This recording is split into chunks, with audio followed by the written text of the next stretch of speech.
దేవుడి నామానికే మహిమ.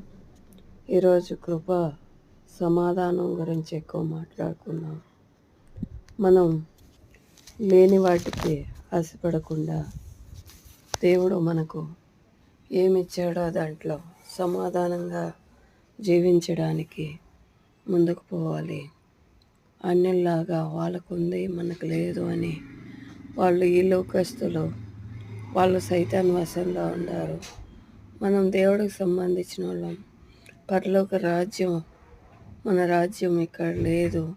మనం ఈ లోకంలో పరదేశీలో ప్రయాణం చేస్తున్నాము. పరదేశీలో మనం ఈ ప్రయాణంలో మనం చూసి వేరే వాళ్ళు రావాలంటే మనలో సమాధానం ఉండాలి.